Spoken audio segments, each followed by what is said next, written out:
Great palaces. Sparkling canals. Walls of skulls. Chilling sacrifices. The Aztecs were one of the most inspiring and horrific civilizations ever. Centered on the city of Tenochtitlan in the middle of Lake Texcoco, they built a civilization based on agriculture, sacrifice, and, of all things, cleanliness. At its peak, Aztec culture was rich in mythology and religious traditions, all while achieving some astonishing architectural and artistic feats, but if anything, their human sacrifice rituals were even more chilling than people realize.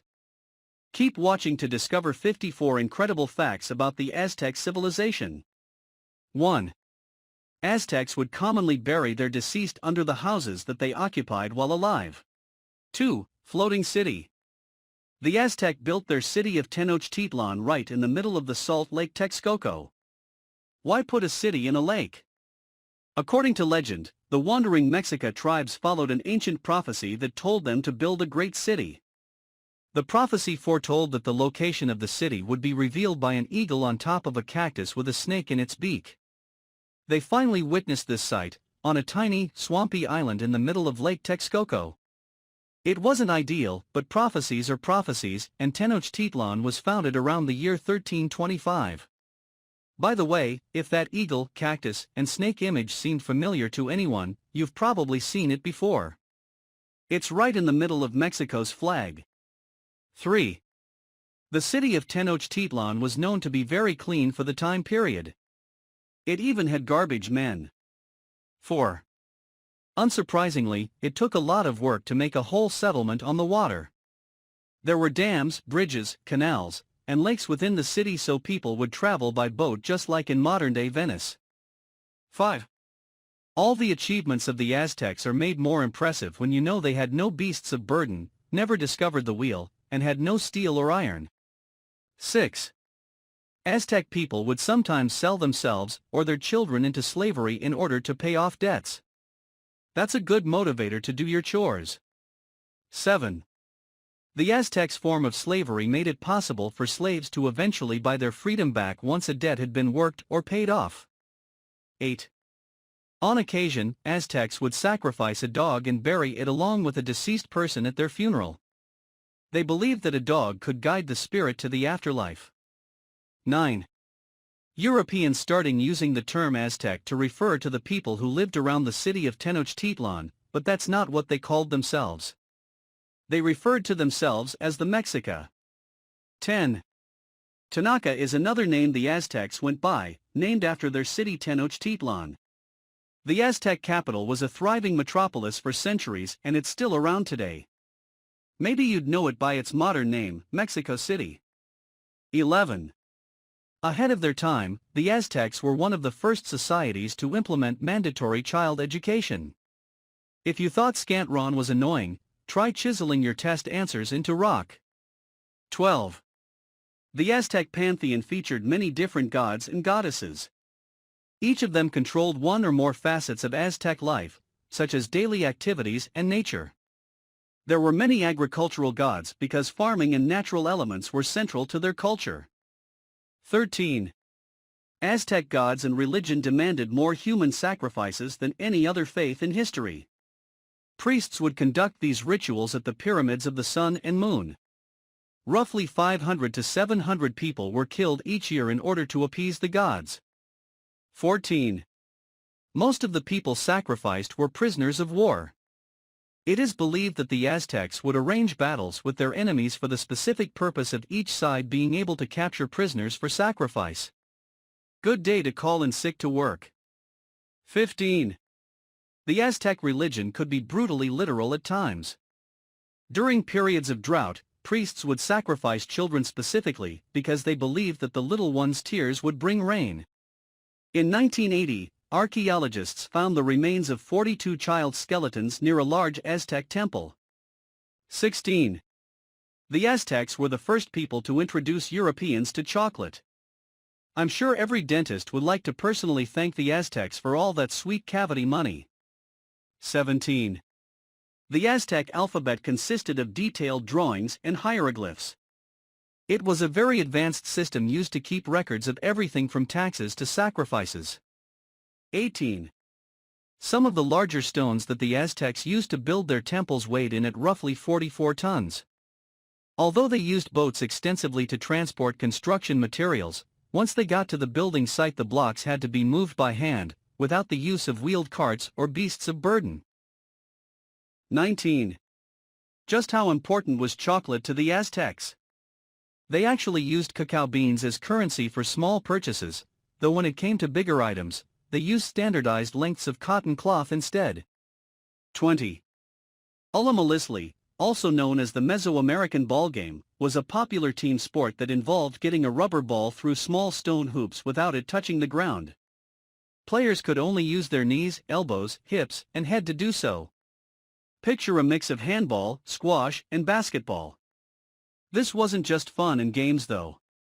The sport was highly ritualistic, and they often held games alongside, you guessed it, human sacrifices. 21. The Mesoamerican ball game was around for centuries and saw many different variations. In fact, one version of the game, Ullama, is still played today. 22.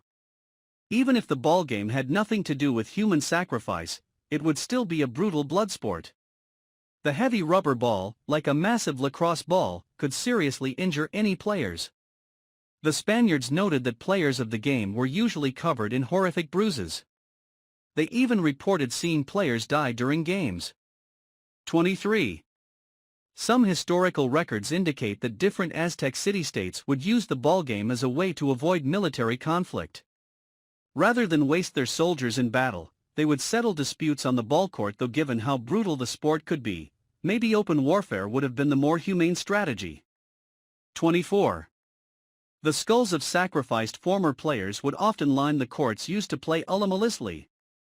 Because sacrifice tied to the sport was considered honorable, historians don't know whether the winners or losers were the ones killed after games.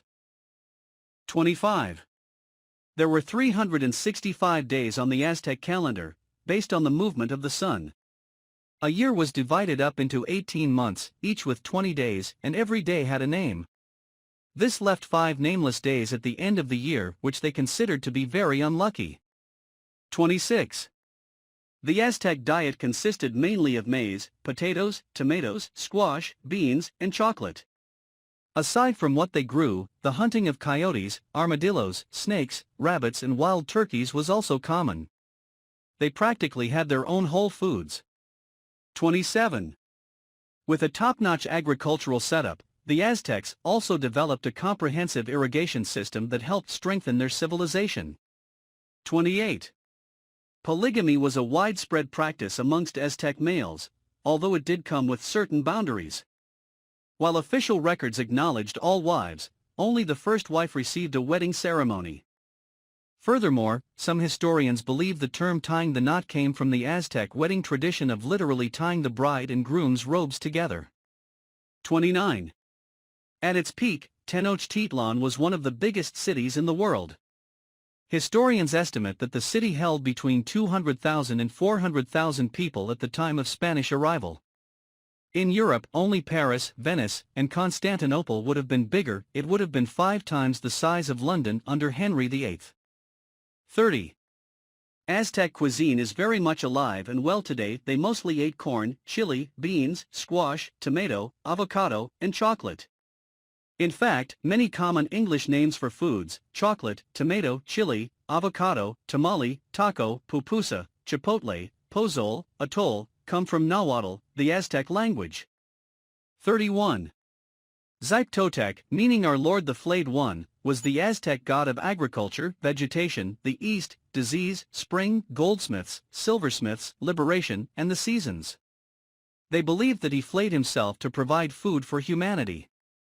As such, followers of the god wore the flayed skin of prisoners during worship. 32. As far as gender was concerned, Aztec society was fairly equal, at least compared to the patriarchal cultures in Europe. Women could own property, and both sons and daughters could inherit from their parents. This meant that women actually had a degree of financial independence from their husbands. 33. The Aztec Empire was at its height in 1517, when Emperor Moctezuma II received news that massive ships with strange warriors had arrived from across the ocean. He immediately sent envoys to greet them, and told people to keep him informed about their movements. The Spanish had arrived, and Moctezuma had no idea what was coming. 34. At first, Moctezuma welcomed the infamous Hernan Cortés and his conquistadors into Tenochtitlan. However, it quickly became clear that the Europeans had malicious plans for the Aztecs, and they soon became unwelcome. Hostilities finally broke out in 1520, when the Spanish committed a brutal massacre. 35. The massacre in the Great Temple took place in June 1520. Pedro de Alvarado, who Cortés had left in charge of Tenochtitlan, learned of a plot against the Spanish. To prevent it, he planned a preemptive strike against the Aztecs, to take place during a religious festival. While nearly all of the city's nobles were in the Great Temple for a massive ritual, the Spanish attacked. Unarmed and unprepared, the Aztecs were utterly slaughtered. Historians estimate that as many as 10,000 nobles, including Emperor Moctezuma himself, died on that day. 36. The Spaniards' excuse for the massacre was that they were preventing a human sacrifice from occurring. The Aztecs said the Spanish simply wanted to steal their gold. Regardless, they both agreed the attack was completely unprovoked. A few nobles managed to climb the walls of the temple complex and bring news of the massacre to the rest of the city, but the vast majority of them died trapped inside. 37. Built in the middle of a lake, Tenochtitlan was evidently a sight to behold.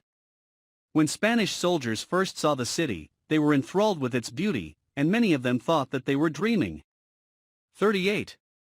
The Aztecs were masters of using Lake Texcoco to their advantage. Tenochtitlan's agriculture was based on chinampas, artificial islands built on the lake to grow food.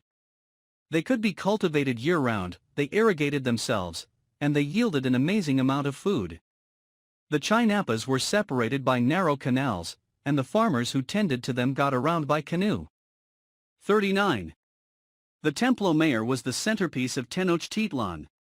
This massive complex featured a massive pyramid at its heart, dedicated to Huitzilopochtli, the god of war and the sun, and Tlaloc, god of rain and agriculture.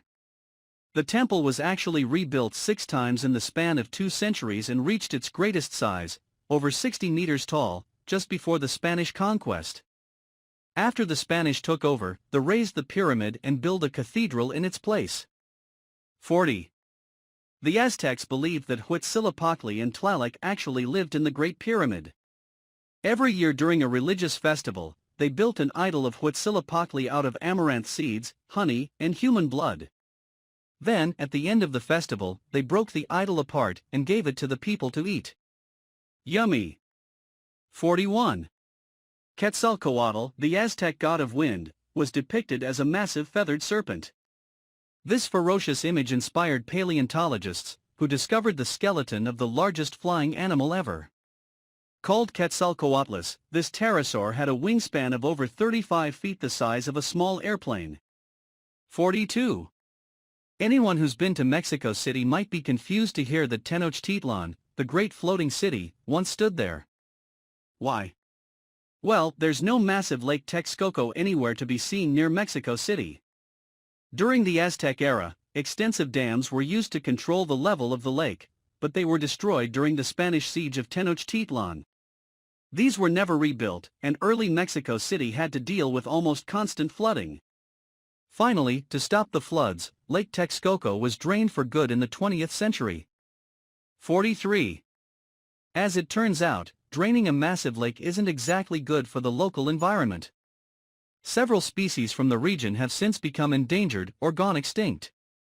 The depletion of the water table has also left Mexico City unstable and vulnerable to earthquakes, and ironically enough, the city that was once built on a lake suffers from a severe lack of water. 44. Tenochtitlan was meticulously planned. It had a remarkable symmetry, and any new buildings had to be approved by the Calmamillical, who was in charge of all city planning. 45. The Aztec emperor lived in lavish palaces at the empire's height. By the time of Emperor Moctezuma II, the palace had 2 separate zoos, one for mammals and one for reptiles, and paid 300 people to maintain them. His estate also contained an extravagant botanical garden and a massive aquarium with ponds for both freshwater and saltwater fish. 46. The Aztecs' fondness for human sacrifice led to a truly horrific sort of public display. The tzompantli, common across many different Mesoamerican cultures, was a massive skull rack meant to show off the skulls of sacrifices. Tenochtitlan alone had several of them, but the largest was in the massive Templo Mayor complex in the city's center. Archaeologists discovered this huge tzompantli in 2017, and it contained more than 650 skulls. 47. It seems the Aztecs just couldn't get enough of sacrifice. They sacrificed adults, children, and animals, depending on which god they meant to please. Some priests would practice self-mutilation and offer up their own blood as a sacrifice. And finally, while it's unknown just how widespread this practice was, some Aztec rituals featured cannibalism. 48. The Aztecs themselves reported that during the reconsecration of the Great Pyramid of Tenochtitlan, they sacrificed more than 80,000 prisoners in just 4 days. 49. The Spanish completely razed the city of Tenochtitlan within 4 years of arriving in Mexico, but they didn't do it alone. While the Aztec Empire was the most powerful state in the land, there were many smaller city-states who resented them. When Cortés set about conquering the Aztecs, he allied with many different indigenous factions, who helped him overthrow Aztec rule. 50. How did Cortés get so many local groups to fight for him? With the help of his constant companion, a Nahuatl woman remembered as La Malinche. She acted as his advisor and interpreter, and she was essential to Cortés's conquest of the region. 51. Cortés defeated the Aztecs by trapping them within their resplendent city. The siege of Tenochtitlan lasted over 2 months, and by the end, as many as 240,000 Aztecs lay dead. It's said that by the time the siege was lifted, 40,000 Aztec bodies were floating in the canals of the city, as there had been no way to bury them. 52. The Spanish, on the other hand, lost around 100 soldiers during the siege. Thousands of the indigenous allies, however, died in the conflict. 53. When Europeans crossed the Atlantic and encountered the Aztecs, they brought a bevy of diseases with them. While the Europeans had developed resistance to these illnesses, the Aztecs were completely vulnerable. Historians believe that around 20 million Aztecs died from maladies like smallpox brought over by the Spanish. It's generally accepted that this, above warfare, was the main reason for the Aztec civilization's demise. 54. Overthrown by the Spanish and neighboring enemy tribes, the fall of the Aztecs marked the last major Native American civilization.